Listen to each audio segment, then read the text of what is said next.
Kata Mazmur berasal dari bahasa Ibrani yaitu Mizmor, nyanyian yang dimainkan dengan kecapi. Di samping kata Mazmur, lahir pula istilah Zabur dalam Al-Quran. Sedangkan di Barat digunakan perkataan Psalmus, dan dalam bahasa Inggris memakai istilah Psalms yang berasal dari kata Yunani Psalmos.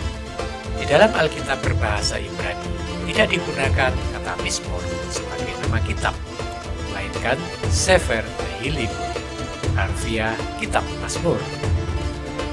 Kata Tehillim yang artinya tahlil atau puji-pujian. Tempo dulu, gereja-gereja di bagian timur Indonesia memakai buku nyanyian Mazmur dan tahlil.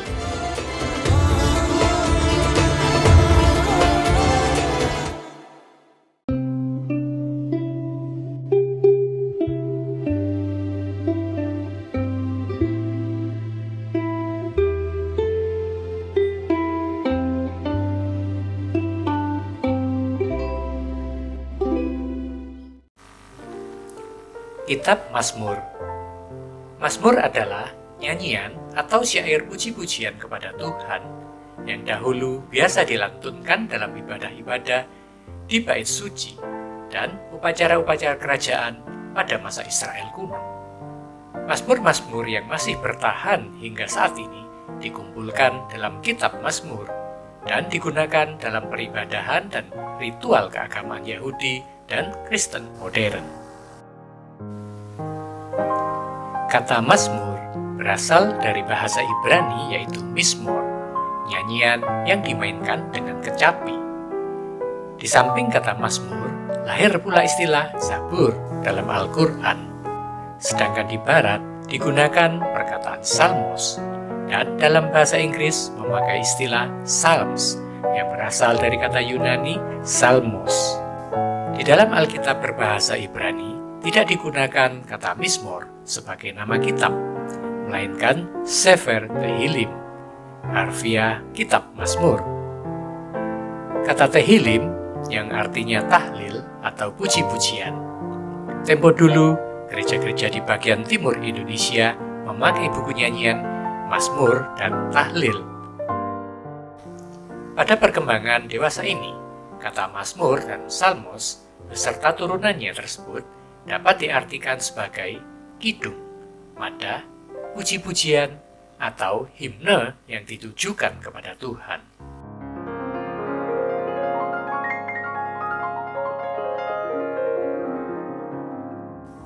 Nyanyian itu bukan keistimewaan umat Israel. Di luar Israel, khususnya di Babel, jenis sastra itu disukai dan sangat dipergunakan. Penggalian-penggalian di Mesopotamia sudah menampilkan sejumlah besar mazmur yang juga dipergunakan dalam ibadah kepada dewa-dewa Babel. Mazmur-mazmur yang paling terkenal adalah pada masa Raja Daud yang terdapat dalam kitab Mazmur, merupakan bagian terpanjang dalam Alkitab yang mencapai 150 pasal. Raja Israel itu mengubah mazmur dalam kisah puji-pujiannya, keluh kesahnya, dan suka dukanya, bersama-sama dengan beberapa gubahan pengarang yang lain, dibukukan dalam kitab Mazmur. Mazmur ditulis sekitar abad ke-9 sebelum Masehi sampai abad ke-5 sebelum Masehi. Penggunaan dalam ibadah umum, terutama waktu penobatan raja, pernikahan raja, dan peperangan. Dalam menyanyikannya, diiringi alat musik yang sangat beragam, mulai dari kecapi, gambus, rebana, dan alat musik Israel yang lain. Kitab Mazmur sumbernya terletak pada zaman Raja Daud, yang memang atas usahanya lah mengumpulkan sejumlah mazmur-mazmur tersebut. Dan mungkin itulah sebabnya banyak mazmur diberikan nama Daud dan dimulai dengan Mizmor le-David. Kapan kitab Mazmur dibuat belum diketahui dengan pasti, tetapi sekitar tahun 250 sebelum Masehi sudah ada, dan boleh jadi sudah dikenal sekitar tahun 300 sebelum Masehi, 1 Tawarik 16. Tiap-tiap buku atau jilid ditutup dengan pujian pendek kepada Allah. Mazmur 41 ayat 14, Mazmur 72 ayat 18-20, Mazmur 89 ayat 52, Mazmur 106 ayat 48, dan Mazmur 150. Kitab Mazmur yang tercantum dalam Alkitab adalah merupakan hasil suatu perkembangan dan proses yang berlangsung lama. Kapan Mazmur yang tertua diciptakan tidak dapat diketahui lagi, tetapi boleh diterima bahwa ada beberapa Mazmur dari zaman Raja Daud, abad 10 sebelum Masehi, dan ciptaan Raja Daud sendiri. 1 Samuel 16 ayat 18-23, 18 ayat 10, dan Amos 6 ayat 5. Ada juga sejumlah Mazmur yang kiranya berasal dari zaman para raja, kurang lebih tahun 900 sampai 600 sebelum Masehi. Mazmur 2, 18, 20, 21, 28, 61, 63, 72, 84, 101, 110, 123, 144, 145. Tetapi seni sastra itu mengalami masa jayanya terutama sesudah pembuangan tahun 538 sampai 333 sebelum Masehi. Pelbagai lagu dihimpun dalam kumpulan kecil dan tersendiri. Berkasnya masih ditemukan dalam kitab Mazmur. Misalnya, Mazmur 95 sampai 100 tentang kerajaan Allah, Mazmur 120 sampai 134 tentang nyanyian ziarah. Kemudian disusun dalam kumpulan-kumpulan yang lebih besar, yaitu Mazmur 3 sampai 41, 42 sampai 89, 90 sampai 150. Akhirnya semuanya menjadi satu kumpulan besar dan dikelompokkan menjadi 5 bagian. Pengadopsian dalam kekristenan. Pada abad ketiga, Tertullianus menyatakan Mazmur sebagai bagian penyembahan umat Kristen. Bahkan, nyanyian yang identik dengan Raja Daud ini digunakan di awal, di tengah, dan di akhir ibadah. Kemudian pada sekitar abad 14-15, dalam tradisi monastik atau kerahiban, dilakukan nyanyian Mazmur setiap hari Minggu dan dimasukkan dalam buku devosi. Salah satunya Imitation of Christ oleh Thomas Kempis. Sampai saat ini, Gereja Katolik masih menggunakan Mazmur dalam ritual ibadahnya. Tokoh reformasi Protestan, yaitu Martin Luther, memakai Mazmur dalam bahasa Latin sampai dia menerjemahkannya dalam bahasa Jerman agar lebih bermanfaat bagi nyanyian jemaat lokal. Nyanyian Mazmur zaman reformasi itu dinyanyikan dalam model Gregorian. Luther juga bercita-cita untuk membuat nyanyian Mazmur dalam bait yang tetap dan melodi yang lebih sederhana sehingga lebih mudah untuk dinyanyikan di dalam gereja. Salah satu sumbangan Luther terdapat dalam Kidung Jemaat 130. John Calvin lalu berinisiatif untuk mewujudkan cita-cita Luther agar Mazmur dinyanyikan dalam gereja dengan menyusun Mazmur dalam bahasa Prancis pada tahun 1539, mengumpulkan para komponis dan penyair untuk menerbitkan karya yang dinamakannya Mazmur Jenewa pada tahun 1562.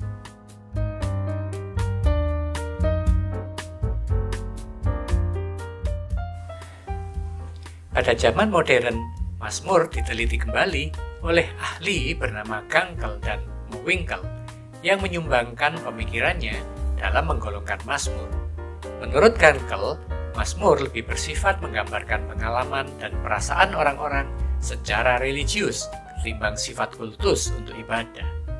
Dalam penggolongan Mazmur, Gankle membagi dalam peristiwa-peristiwa penting kerajaan, penobatan, perkawinan, peringatan-peringatan atau berdirinya dinasti, pra dan pasca pertempuran. Golongan yang lain adalah dalam ibadah kultus di bait suci yang bersifat profetis, ratapan perorangan, dan Mazmur liturgis. Garis besar Kitab Mazmur.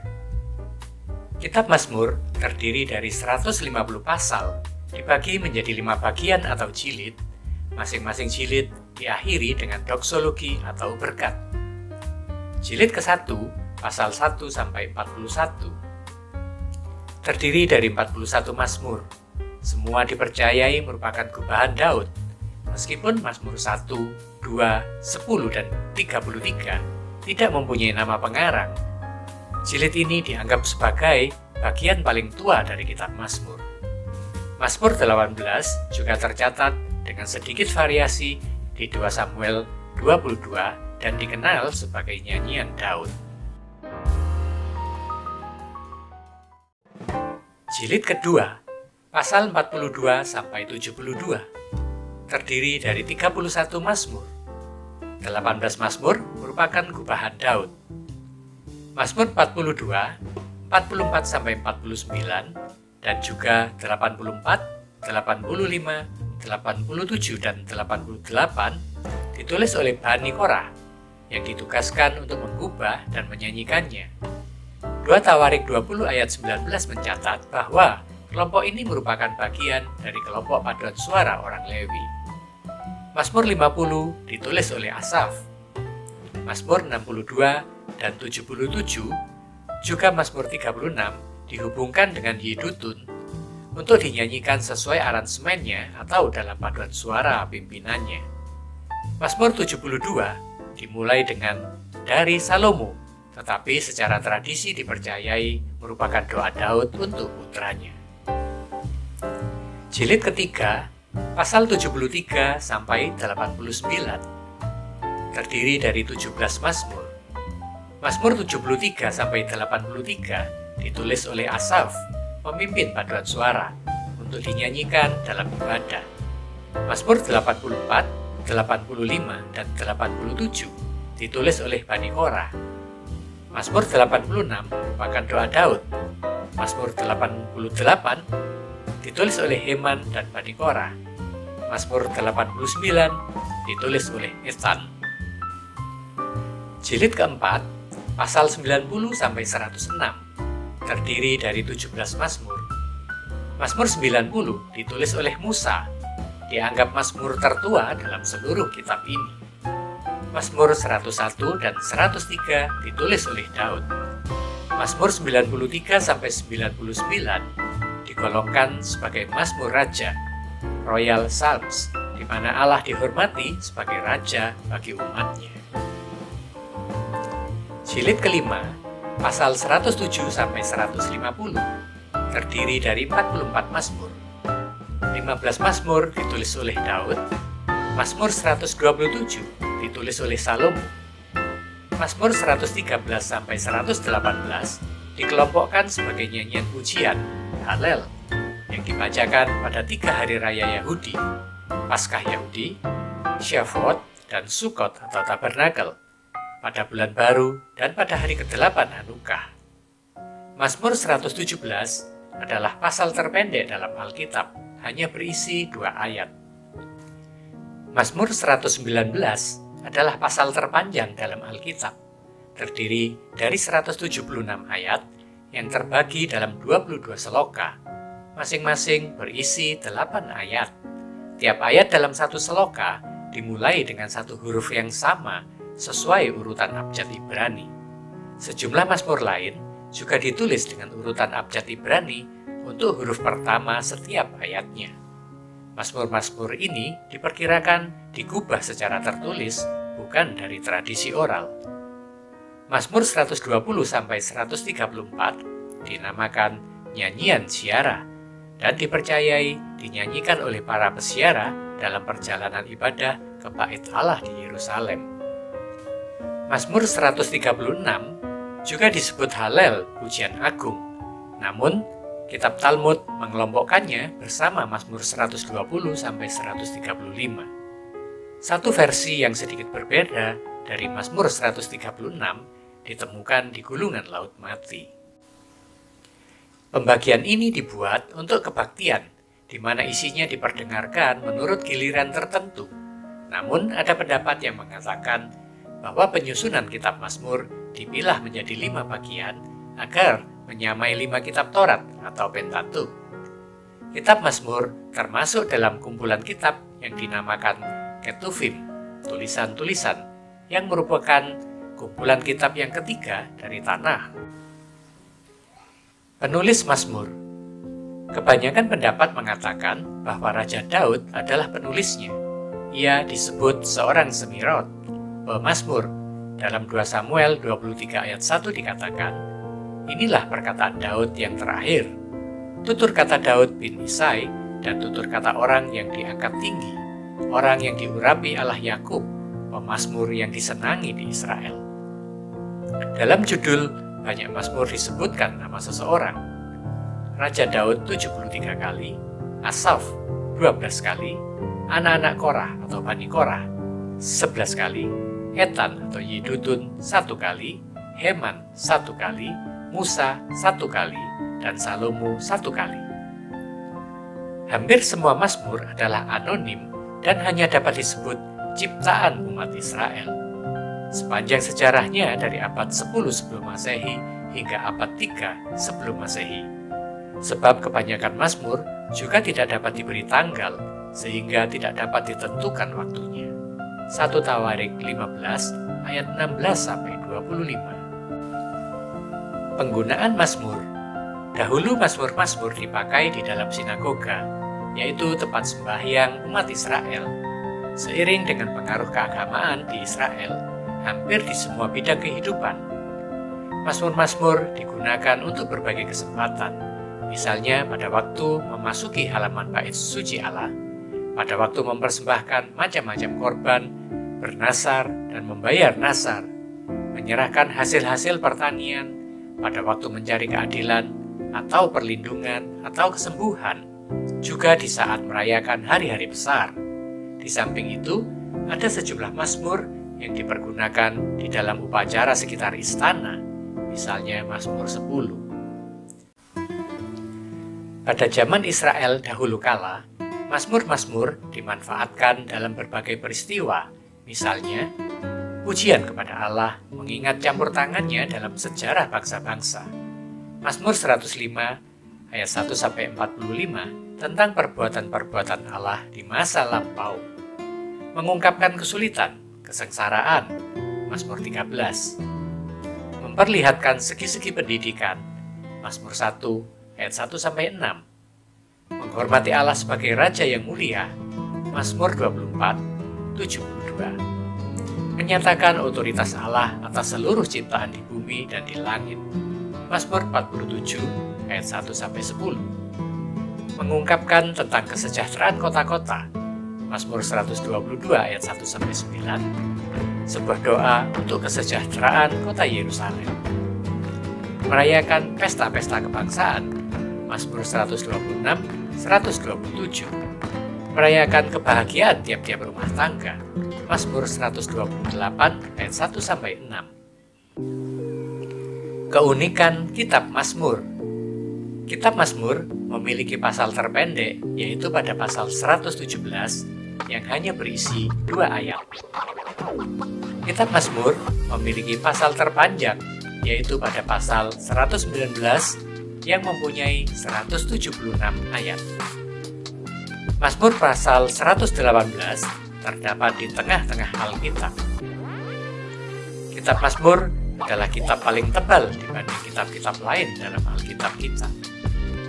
Secara tradisi, kitab Mazmur ditulis oleh Raja Daud, tetapi ada pasal-pasal yang ditulis oleh penulis-penulis lain yang mendapat ilham untuk menulis Mazmur.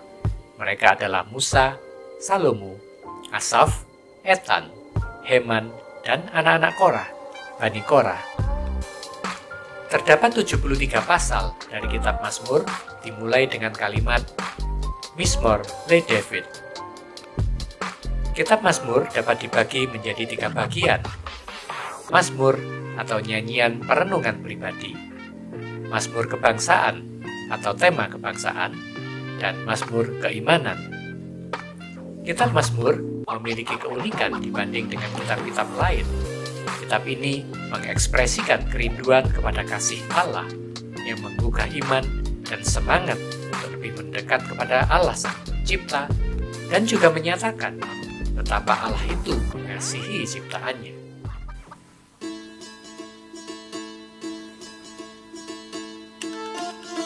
1 Tawarik 29 ayat 10-19, Yeremia 31 ayat 10-14, dan juga dalam Perjanjian Baru, Lukas 1 ayat 46-55, Lukas 1 ayat 68-79, Lukas 2 ayat 29-32. Demikian yang dapat saya sampaikan. Jika ada kesalahan pengucapan atau literatur atau kekurangan, mohon bisa disampaikan di kolom komentar. Kiranya video ini bisa menjadi berkat bagi kita semua. Sampai jumpa di video berikutnya. Tuhan Yesus memberkati.